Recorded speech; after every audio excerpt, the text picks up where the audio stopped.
జగన్మోహన్ రెడ్డి ఎప్పుడు నా మీద కేసులు పెట్టల. జగన్మోహన్ రెడ్డి నన్ను కలిసి ఉంటే బాగున్ను, కలవల. ఇప్పటికైనా ఆయన నేను పిలిస్తే వెళ్తాను, ఆయన్ని నేను పిలుస్తున్నాను. ఎందుకంటే అపోజిషన్ లేకుండా జీరో చేసి బీజేపీ చంద్రబాబుని పవన్ కళ్యాణ్ని తొత్తులుగా వాడుకుంటే సహించేది లేదు.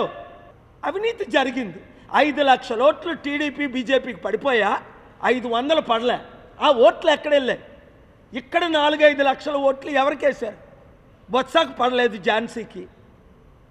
క్లియర్గా 3 లక్షలు రావాల్సిన వాడికి 9-10 లక్షలకు వచ్చాయి. మోదీయే 1,500,000తో ఓడిపోతే కళ్ళకు కనబడుతున్నాయి, చెవులకి. పోనీ గెలిచాడు రా, ఒక 50,000 లక్ష అంటే బాగుంది. 3 లక్షలతో 4 లక్షలు వచ్చాయంటే ఆ బాలకృష్ణ ముఖం చూసేశారా? చంద్రబాబు నాయుడు ముఖం చూసేశారా? భరత్ ముఖం చూసేశారా? 5 లక్షల క్రైస్తవ ఓట్లు, బీసీల ఓట్లు. క్రైస్తవులే 5 లక్షల ముస్లిమ్స్. 20 లక్షల ఓట్లు ఉన్నాయి వైజాగ్లో.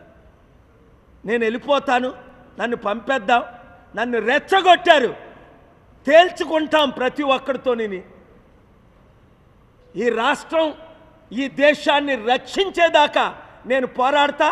చిత్తశుద్ధున్న నాయకులందరూ నాతో కలవండి, అంబేద్కర్ ఆశయాలు నెరవేర్దాం.